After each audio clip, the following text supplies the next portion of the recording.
Ang gagawin mo? Magbibenta ka ng ano? Kalingking? Benta kami. Kakatok tayo. Sabi mo, sale, sale. Yung sabi niyang sale, yung malakas, sobra. Pero maninin ng kapitbahay. Ano tayo table? Open mo yung garage. Bakit sa garage? Sale! Malakas siya to, ikaw. Si Shatot, ayaw ako help. Sale! Sale! Sale! Sale!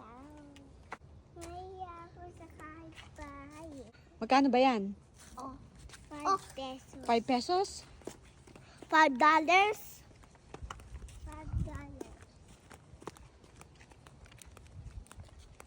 Hindi, ikaw magkakato. Pero magkakaroon tayo money. Anong bibili niya? Malamig na.